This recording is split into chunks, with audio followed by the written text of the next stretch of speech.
এবার আমি বক্তব্য রাখার জন্যে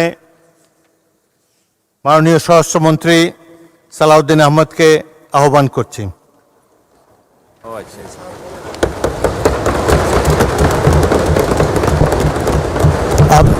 মাননীয় মন্ত্রী, আপনার সময় 30 মিনিট, তারপরে যদি লাগে আপনাদের সময়ের মধ্যে অ্যাডজাস্ট করে নেব। মাননীয় স্পিকার, আপনাকে ধন্যবাদ। আমাদের এখানে we have many pulse in our string. Already একজন বক্তৃতা দিয়েছেন, আরও দিবেন মাননীয় আইনমন্ত্রী। আমি না দিলে অনেক সময় খুশি হয় অনেকে। আমি ভাবছিলাম আমাদের আরও জুয়েলস যারা আছে তাদেরকে আজকে একটা একটা করে প্রকাশিত করব। মানে স্পিকার, অনেক ধন্যবাদ আপনাকে। নতুন রিন গভীর থেকে পরিষ্কার করে কাপড়কে রাখে নতুনের মতো উজ্জ্বল। নতুন রিন অ্যাডভান্সড পাউডার। আমি মাঝে মধ্যে আজকে একটু দেখব, কারণ রেকর্ডের ব্যাপার অনেক কিছু এখানে উত্থাপিত হয়েছে।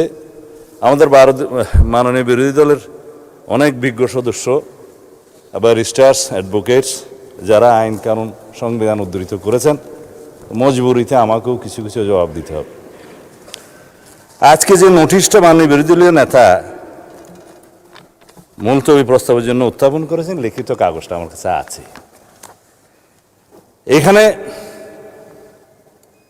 জুলাই জাতীয় সনদ সংবিধান সংস্কার বাস্তবায়ন আদেশ 2025, আদেশ নম্বর 1 2025, আমি পড়ছি ওনারটা।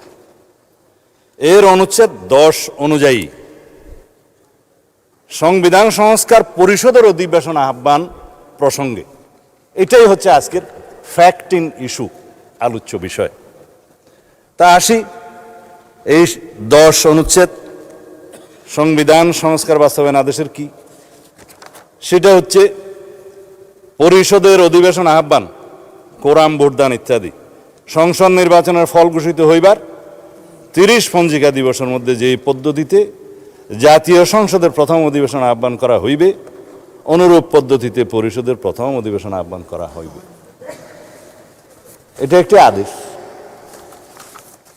তাদের বক্তব্য অনুযায়ী এই পরিষদের অধিবেশন কেন রাষ্ট্রপতি আহ্বান করলেন না?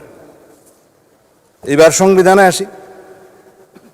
আর্টিকেল 72 অনুসারে রাষ্ট্রপতি প্রধানমন্ত্রীর পরামর্শ অনুযায়ী, লিখিত পরামর্শ অনুযায়ী সংসদের অধিবেশন, প্রথম অধিবেশন সময় স্থান নির্ধারণ করে প্রজ্ঞাপন করেছেন। আর্টিকেল 73 অনুসারে তার ভাষণ দেওয়ার কথা, তিনি এখানে ভাষণ দিয়েছেন। আমাদের মাননীয় বিরোধী দলের সদস্যগণ তার ভাষণ শুনতে চান নাই, ওয়াকআউট করেছেন, ভালো কথা। কিন্তু তার ভাষণের উপর আলোচনা করছেন এবং 50 ঘন্টা আলোচনা হবে ইনশাআল্লাহ।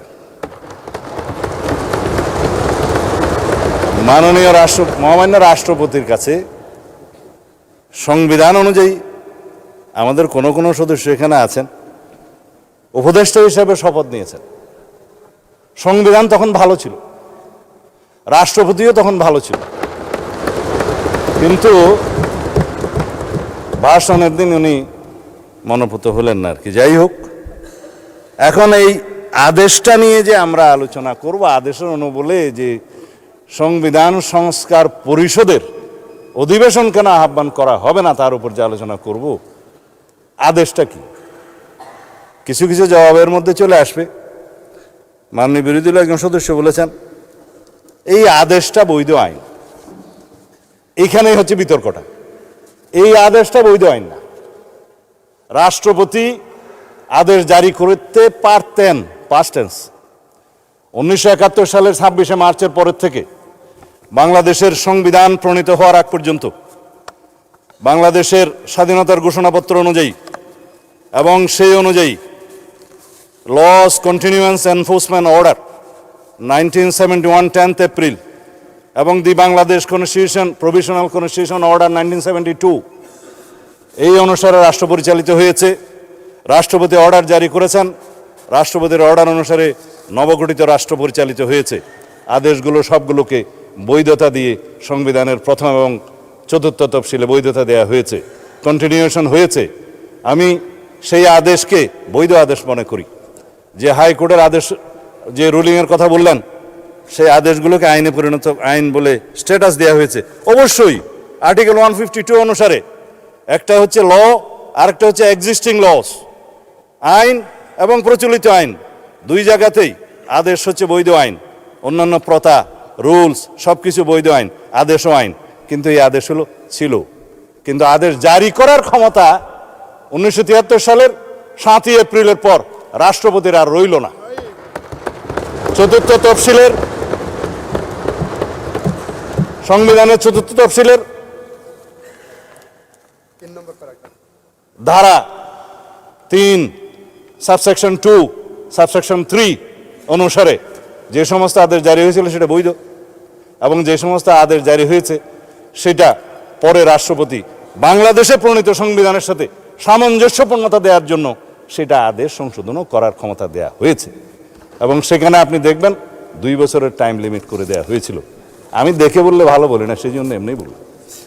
তো সেই জায়গায় 2 বছরের সময়সীমা 1974 সালের একটা দিবসে শেষ হয়, সেটা আমি পরে বলবো, এখানে দেখে বলতে হবে। কিন্তু চতুর্থ তফসিলের ধারা 17 সাবসেকশন 2 লাস্ট প্যারাগ্রাফ অনুসারে বাংলাদেশের রাষ্ট্রপতির আর আদেশ জারির ক্ষমতা রইল না। তারপরে দেখে নিতে পারেন। তারপরে রাষ্ট্রপতি আদেশ জারি করলেন কিভাবে, সেটাই হচ্ছে আজকের ফ্যাক্টরি ইস্যু। যেই আদেশের জন্মই বৈধ হলো না, সেই আদেশ হবে ভয়েড অ্যাব ইনিশিও লিগ্যাল ল্যাঙ্গুয়েজে, সূচনা থেকেই অবৈধ। এইবার বক্তৃতায় আসি। মাননীয় স্পিকার, এই আদেশটা রাষ্ট্রপতির অধ্যাদেশ না হওয়ার কারণে 133টি অধ্যাদেশ উপস্থাপন করা হলেও সংসদের প্রথম দিনে এই আদেশটা উপস্থাপন করা হলো না, কারণ এটা না হয় অধ্যাদেশ না হয় আইন। আমি সেজন্য বলেছিলাম এটা হয়তো কোনো নিউট্রাল জেন্ডার হতে পারে। এনিওয়ে, এই আদেশটি অন্তর্বর্তীকালীন সরকারের অন্তহীন একটি প্রতারণার দলিল, এটা আমি আজকে আবার পুনরুচ্চারণ করছি। এই আদেশের 10 ধারা অনুযায়ী সংবিধান সংস্কার পরিষদের যে অধিবেশন আহ্বান করার কথা আমাদের মাননীয় বিরোধী দলীয় নেতা উত্থাপন করেছেন, সেইটা ফ্যাক্ট ইস্যু সম্পর্কে আমি আজকে বলে ফেললাম। এখন রাষ্ট্রপতি যে রাষ্ট্রপতি 72 অনুচ্ছেদ অনুসারে যে সংবিধানের নির্দেশ বিধান অনুসারে প্রধানমন্ত্রীর লিখিত পরামর্শ অনুযায়ী এই মহান জাতীয় সংসদের অধিবেশন আহ্বান করেছেন, স্থান এবং সময় নির্ধারণ করেছেন, সেটাও বলেছি। কিন্তু সংবিধান সংস্কার পরিষদের কি কোনো অস্তিত্ব এখন আছে যে রাষ্ট্রপতি কোন বিধান বলে এই অধিবেশন আহ্বান করবেন? এই আদেশ, যে আদেশটা ভয়েড অ্যাব ইনিশিও, সেই অনুবলে কি রাষ্ট্রপতি কোনো ক্ষমতাপ্রাপ্ত হলেন? হ্যাঁ, যদি আমরা এখানে সবাই সম্মত হতাম, সংবিধান সংশোধন হয়ে যেত, সেখানে রাষ্ট্রপতিকে ক্ষমতা দেয়া হতো এবং রাষ্ট্রপতি সেই অনুসারে সংবিধান সংস্কার পরিষদের গঠন করতেন। সংবিধানে আসতো, ফর্ম আসতো 3য় তফসিলে 148-এর বিধান অনুসারে। সেই ফর্ম অনুসারে যিনি শপথ পরিচালনা করতে পারতেন তিনি, তার নির্ধারণ হতো, সেটি স্পিকার হোক, রাষ্ট্রপতি হোক বা প্রধান নির্বাচন কমিশনার হোক। তারপরে সেই প্রশ্ন আসতে পারত। এখন যেই সংবিধানের চতুর্থ তফসিলের 3য় দফা সাবসেকশন 2 সাবসেকশন 3 এবং 17 দফার লাস্ট প্যারাগ্রাফ সাবসেকশন 2 আমি উদ্ধৃত করলাম, সেটা দয়া করে সবাই দেখতে পারেন। এখন কথা হলো, মাননীয় স্পিকার, এই আদেশটার অনুবলে আমরা যেটা এখানে দাবি করছি সেটা তো একটা অবৈধ আদেশ, ভয়েড অ্যাব ইনিশিও। কিন্তু আমরা যদি সংবিধান সংশোধন চাই, তাহলে সেই সংবিধান সংশোধন জাতির কাছে আজকে আমি পরিষ্কারভাবে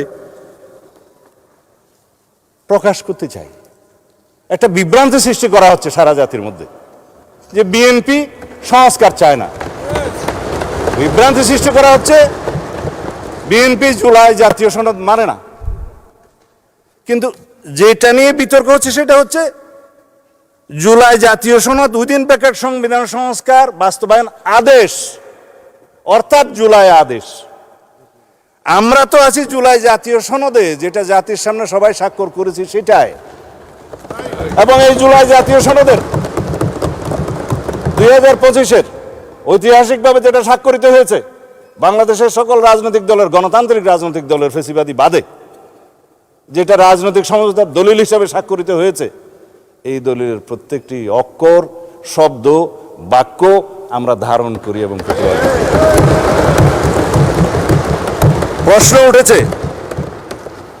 প্রশ্ন উঠেছে যে আমরা এই আদেশের অনুবলে কেন আমরা গণভোট যেটা অনুষ্ঠিত হয়েছে সেটা মানছি না। আসেন, গণভোট অনুষ্ঠিত হয়েছে, এই গণভোটের প্রস্তাবক তো আমরা ছিলাম। আমি প্রস্তাব দিয়েছিলাম বিএনপির পক্ষে যে অন্যান্য রাজনৈতিক দল জুলাই জাতীয় সনদ যখন স্বাক্ষরিত হবে, তখনও হয়নি, সেটার আইনি ভিত্তি দেওয়ার জন্য সবাই একটা দাবি উত্থাপন করলেন। বললাম হ্যাঁ, জনগণের সম্মতি নেওয়া যায়। এই জুলাই জাতীয় সনদের পক্ষে জনগণ আছে কি নাই, কারণ এই জুলাই জাতীয় সনদের দুইটা ভাগ।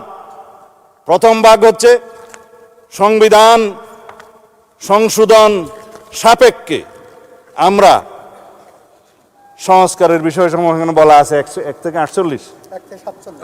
47 সংবিধান সংশোধন সাপেক্ষে সংস্কারের বিষয়সমূহ লেখাই আছে। সংবিধান সংশোধন সাপেক্ষে সংস্কারের বিষয়সমূহ যদি এই জুলাই সনদের পক্ষে জনগণ হ্যাঁ বলে, তাহলে পরে আমরা সংবিধান সংশোধন করতে পারবো সেই 47টা বিষয়ে।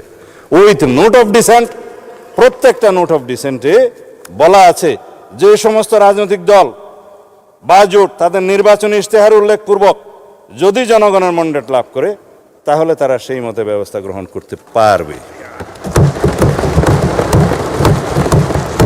আগামী কালকে অথবা পরশু সম্ভবত আরেকটি মুলতবি নোটিশের উপরে আমরা আলোচনা করতে চাইব।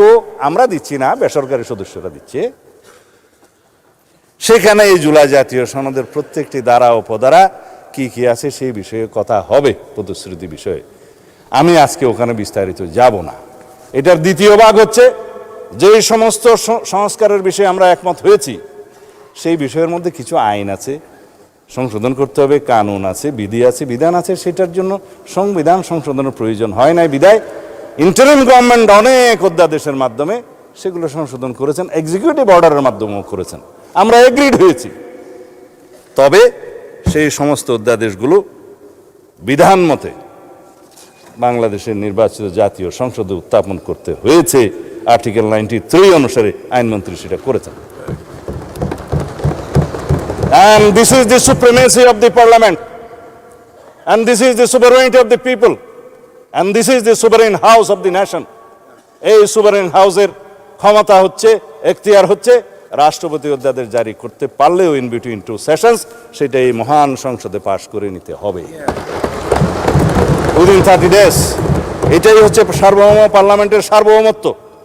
মাননীয় স্পিকার, আমরা এখন যদি এটার পোস্টমর্টম করতে চাই, রাষ্ট্রপতির এই আদেশ কেন অবৈধ, তার যুক্তিসমূহ একটু বলি।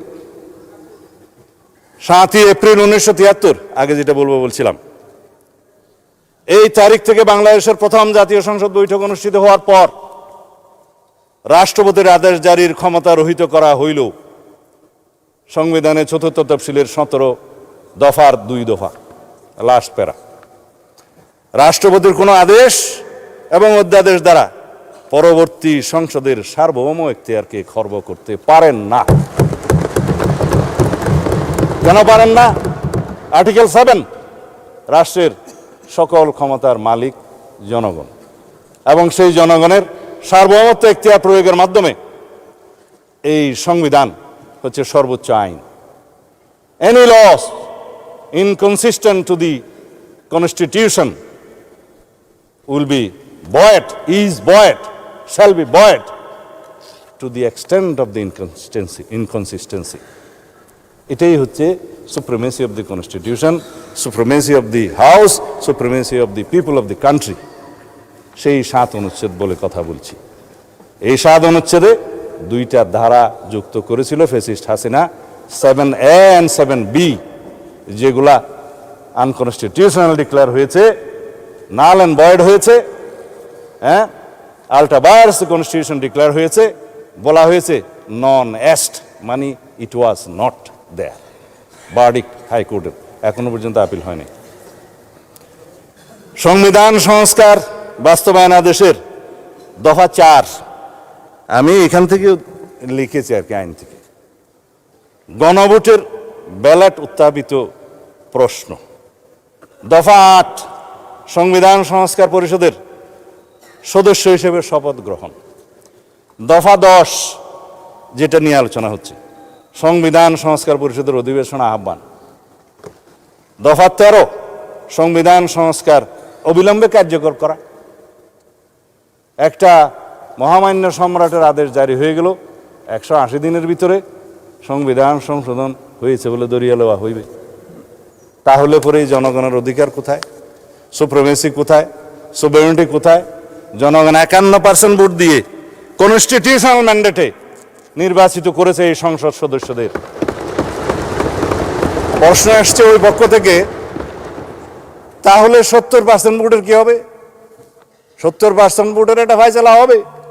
জনরায়কে আমরা সম্মান করতে চাই, করতে হবে, কিন্তু এই 70% তো দেওয়ার কথা ছিল মাননীয় স্পিকার জুলাই জাতীয় সনদের পক্ষে আছে কি নাই সেটার উপর। আমি আগেও বলেছি, এই যে আদেশ যেটা নিয়ে কথা হচ্ছে এবং যেটার সাথে সামঞ্জস্য রেখে গণভোটের অধ্যাদেশ করা হয়েছে, সেই গণভোটের দফা 3 এবং 4, আরো কয়েকটা দফা আছে, দেখলে সময় যাবে, আমি দেখব না। সেগুলো সামঞ্জস্যতা রেখে প্রশ্ন রেডি করা হয়েছে। জনগণকে বলছে এটা সংবিধান সংস্কার হয়ে যাবে, এর পক্ষে হ্যাঁ অথবা না। কথা হচ্ছে মাননীয় স্পিকার, আর্টিকেল 93 অর্ডিন্যান্স জারির মাধ্যমেও রাষ্ট্রপতির ক্ষমতা নাই কোনো সংবিধানের বিধানকে রহিত হয়, পরিবর্তন হয় সেরকম কোনো আইন জারি করা, অধ্যাদেশ জারি করা। এটা তো অধ্যাদেশও নয়, এটা তো ভয়েড অ্যাব ইনিশিও একটা অর্ডার, যেটা রাষ্ট্রপতি করতেই পারেন না। সেখানে কনস্টিটিউশন চেঞ্জ করার জন্য একটা আদেশ জারি হলো, তারপরে সেটার অনুবলে গণভোটের মধ্যে প্রশ্ন উত্থাপিত হলো। এগুলো সব কিছু হচ্ছে এখতিয়ার বহির্ভূত। যারাই করেছে, ইন্টারিম গভর্নমেন্ট করেছে, কনস্টিটিউশন ভায়োলেশন করেছে, অথচ সেই কনস্টিটিউশন অধীনেই তো তারা শপথ গ্রহণ করেছে। সে রাষ্ট্রপতি করতেই পারেন না, এখতিয়ারটা কোথায়? তারপরে আসে এখন দফা 13, সংবিধান সংস্কার অবিলম্বে কার্যকরী হবে। সেটা তো বললাম, সরাসরি এটার মধ্য দিয়ে নেক্সট পার্লামেন্টকে, অর্থাৎ এই পার্লামেন্টকে, সাকসেসর পার্লামেন্টকে, পরবর্তী পার্লামেন্টের এখতিয়ারকে খর্ব করা হলো। পৃথিবীতে এমন কোনো বিধান নাই, সংবিধানের মাধ্যমেও না, সাকসেসর পার্লামেন্টকে, পরবর্তী সংসদকে বাইন্ডিং করতে পারে, অধিকার ক্ষুণ্ণ করতে পারে। হ্যাঁ, করতে পারে। আমরা এখানে এমন কোনো আইন এখন সংবিধান আনতে পারবো না যে পরবর্তী পার্লামেন্টের সংসদ সদস্যরা এই করতে পারবে না। নো, যার জন্য সংবিধানের ফ্যাসিস্ট সরকার আরোপিত 7A and B null and void ঘোষণা করা হয়েছে। আল্ট্রা ভায়ার্স কনস্টিটিউশন ঘোষণা করা হয়েছে, বলা হয়েছে নন এস্ট, এটা ছিলই না। এখন আসেন যে দফা 7, 180 দিনের ভিতরে সংবিধান সংস্কার সম্পন্ন করার যে বিধান করা হয়েছে, যে এই সংস্কার পরিষদের অস্তিত্বই নাই, সেই সংস্কার পরিষদের এখতিয়ার এখানে ডিক্লেয়ার করা হয়েছে যে 180 দিনের ভিতরে এই আদেশে যা যা আছে সব করবেন। আদেশটার মধ্যে মাননীয় স্পিকার যে সমস্ত তফসিল দেয়া হয়েছে, 30টা তফসিল দেয়া হয়েছে। এই তফসিলের মধ্যে আদেশটা দেখলাম, আমি তো মনে করছিলাম 48টাই তফসিল এখানে ধরিয়ে দেবে, পক্ষে 47টা। বলছে জুলাই জাতীয় সনদ 2025-এ যে সকল বিষয়ে ঐক্যমত হয়েছে ঐক্যমত হয়েছে উইথ নোট অফ ডিসেন্ট। কিন্তু এখানে নোট অফ ডিসেন্টের প্রশ্নটা কোথায়? এখানে নোট অফ ডিসেন্টের অংশটা কোথায়? আপনি প্রস্তাবটা করলেন আর নোট অফ ডিসেন্ট সহ যেভাবে আমরা ঐক্যমত হয়েছে সেটা লিখলেন না। তার মানে এটা হচ্ছে একটা জাতীয় প্রতারণা দলিল। এখানে বলছে দফা 4 অনুযায়ী গণভোটের ব্যালটে উত্থাপিত 4টি প্রশ্নের প্রত্যেকটিতে আপনি আলাদাভাবে হ্যাঁ অথবা না দেওয়ার বিধান, এই হ্যাঁ অথবা না দেওয়ার বিধান এইটা সংবিধান সংশোধনের প্রশ্ন জড়িত, এই পার্লামেন্টের সার্বভৌমত্ব লঙ্ঘনের সাথে জড়িত। সেই প্রশ্নই আপনি গণভোটে দিতে পারেন। যদি দিয়েও থাকেন 4টা গণভোটের প্রশ্ন, আমাকে কেন বাধ্য করা হলো একটা জবাব দিতে হবে হ্যাঁ অথবা না? বলা হচ্ছে যে তুমি এখানে 3টা শরবতের বোতল আছে, তবে এই কুইনেনটাও তোমাকে খাইতে হবে। মা ছেলেকে ট্যাবলেট খাওয়াতে পারছে না বেশি তিতা, তো কলা খাই ছেলে, কলার ভিতরে কুইনেনটা ঢুকাই দিল ছেলে, এবং খাওয়ার সময় দেখলো এটা তিতা তিতা লাগে, তার ওটা দূর করে বাইর করে ফেলাই দিল। এই কোন আইনকে আপনি জাতিকে এইভাবে বাধ্য করে খাওয়াইতে পারেন? 3টা প্রশ্নের সাথে জুলাই জাতীয় সনদের মিল আছে। আমরা গণভোট চেয়েছিলাম এই জুলাই জাতীয় সনদের ভিত্তিতে, সবাই সম্মত হয়েছিল। ইন্টারিম গভর্নমেন্ট, অস্থায়ী গভর্নমেন্ট, তত্ত্বাবধায়ক সরকারের মতো মৌলিক কোনো বিষয়ে সিদ্ধান্ত নেওয়ার এখতিয়ার রাখে না, তারা কিভাবে একটা অবৈধ আদেশ জারি করে রাষ্ট্রপতিকে দিয়ে? আমি মহামান্য রাষ্ট্রপতির সাথে তখন কথা বলেছিলাম যে মহামান্য রাষ্ট্রপতি, আপনি কি আদেশ জারি করতে পারেন? বলে আমি তো পারি না, কিন্তু আমাকে পারাচ্ছে। তা এখন রাজহংসকে জোরপূর্বক স্বর্ণের ডিম পারতে বাধ্য করার মতো ঘটনা। যাই হোক, এখন সেটা অবৈধ ডিম্ব হয়েছে। এখন সংসদ সদস্য হিসেবে শপথ গ্রহণের পর দফা 8 অনুসারে ওই আইনেরই, ওই আদেশেরই অস্তিত্বহীন সংবিধান সংস্কার পরিষদের সদস্য হিসেবে শপথ নেওয়ার কোনো বিধান না থাকার পরেও একজন মাননীয় ব্যারিস্টার সদস্য বলেছেন, না, আমার মাননীয় সদস্য বোধহয় ডক্টর শফিকুল ইসলাম মাসুদ বলেছেন, এই সংবিধান সংস্কার পরিষদের সদস্য হিসেবে শপথ নেওয়ার ফর্মটা আমি পটুয়াখালী থেকে আনি নাই, এখানে কে সাপ্লাই করলো? আমি একমত, প্রধান নির্বাচন কমিশনারের অফিস থেকে এই ফর্ম এখানে জাতীয় সংসদে দেওয়ার এখতিয়ার প্রধান নির্বাচন কমিশনার নাই। তিনি শপথ নিয়েছেন তফসিল 148 অনুচ্ছেদের অনুবলে তফসিল 3-এ সংবিধান সংরক্ষণের জন্য তিনি শপথ নিয়েছেন। তিনি শপথ ভঙ্গ করেছেন, সংবিধান লঙ্ঘন করেছেন। কেউ একজন সিভিল রাইট হিসেবে মামলাও করেছে, ওখানে পক্ষভুক্ত করে নাই নির্বাচন কমিশনকে, কিন্তু বার্ডিক যদি আসে নির্বাচন কমিশন যে এটা ভায়োলেট করেছে আসবে।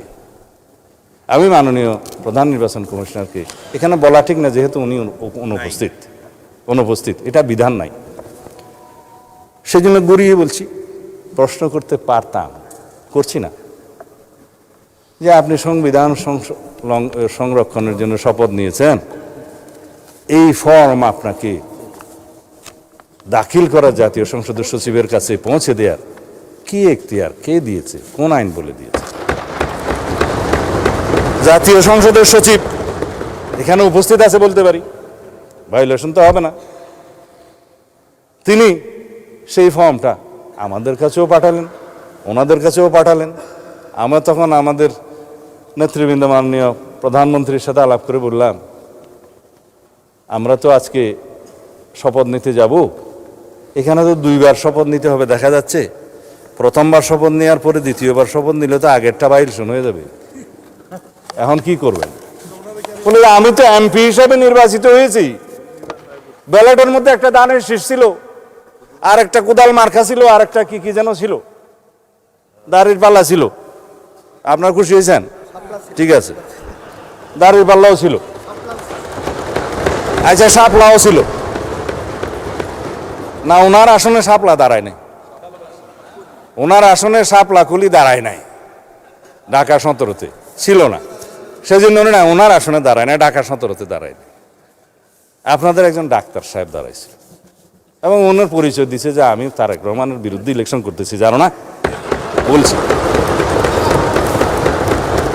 তো উনি বললেন যে ব্যালটে তো এখানে সংবিধান সংস্কার পরিষদের সদস্য হিসেবে আলাদা কোনো ব্যালট ছিল না, ব্যালট ছিল না 2200, ব্যালট ছিল না। বলে যে এখানে এমপি নির্বাচিত হওয়ার জন্য কনস্টিটিউশনাল ম্যান্ডেট হিসেবে নির্বাচন কমিশন সংসদ সদস্যদের নির্বাচনে একটা ব্যালট দিয়েছে, সেখানে আমরা সিলটিল দিয়েছি। আর একটা গণভোটের ব্যালট ছিল যে সংস্কার চাই কি চাই না, হ্যাঁ ওখানে হ্যাঁ না দিবে, জবরদস্তি দিয়েছে, দিল। তিনটার মধ্যে ঠিক আছে, একটার মধ্যে ঠিক নাই, চারটা প্রশ্নের মধ্যে। তো সেইটা তো আর নির্বাচিত হয় নাই, সেটা হচ্ছে জুলাই জাতীয় সনদের পক্ষে আছে কি নাই। তো জুলাই জাতীয় সনদের পক্ষে তো আমরা আছি, সারা জাতি আছে। সেটা দিয়ে তো সংস্কার পরিষদের কোনো সদস্য এখানে নির্বাচিত হয় নাই। শপথ নেবেন কিভাবে? এই যে মাননীয় সদস্য গ্যাজেট নোটিফিকেশন দেখাচ্ছে, আমি তো গ্যাজেট নোটিফিকেশন দেখতে দেখতেই এই 70-এর কাছাকাছি আসছি। কোনটা গ্যাজেট আর কোনটা আইন সেটাই এখন বর্ণনা করছি। এখন সার্বভৌম জাতীয় সংসদের নির্বাচিত সদস্যগণ কিভাবে নির্বাচিত? সার্বভৌম জনগণের এখতিয়ার অনুসারে তাদের প্রতিনিধি হিসাবে তারা নির্বাচিত করেছে এই সার্বভৌম জাতীয় সংসদে প্রেরণ করার জন্য। আমরা ব্যক্তিগতভাবে কেউ সার্বভৌম নই, কিন্তু এই হাউস বাংলাদেশের একমাত্র হাউস যেটা সুভারেন, যেখানে যেই আলোচনায় আপনি করবেন এটা আদালতে নেওয়া যাবে না। এটাই হচ্ছে সার্বভৌমত্বের প্রকাশ। জনগণের সার্বভৌমত্ব, জনগণ জনপ্রতিনিধি নির্বাচিত করে সাংবিধানিক ভোটের মাধ্যমে আমাদের এখানে পাঠাইছে। আর একটা ভোট যেটা গণভোট হয়েছে সেটা সংস্কারের পক্ষে আছে কি না, হ্যাঁ অথবা না বলে। আমার এই এখতিয়ার সংসদ সদস্য হিসেবে, এই সার্বভৌম সংসদের এখতিয়ার কি একটা গণভোটের সংস্কারের হ্যাঁ অথবা না দিয়ে 70%-এর কথা যেটা বলছে সেটা কি ভায়োলেট করা যায়? তারা তো বলেছে আপনি সংস্কার চান কি চান না, চেয়েছে। আমরা তো সংস্কার চাই, কিন্তু কিসের ভিত্তিতে চাই? যেটা রাজনৈতিক সমঝোতার দলিল হিসাবে জুলাই জাতীয় সনদ 2025 ভবিষ্যতের পথরেখা যেটা স্বাক্ষরিত হয়েছে ঐতিহাসিকভাবে, সেটার ভিত্তিতে সংস্কার চাই। আর প্রশ্ন উঠতে পারে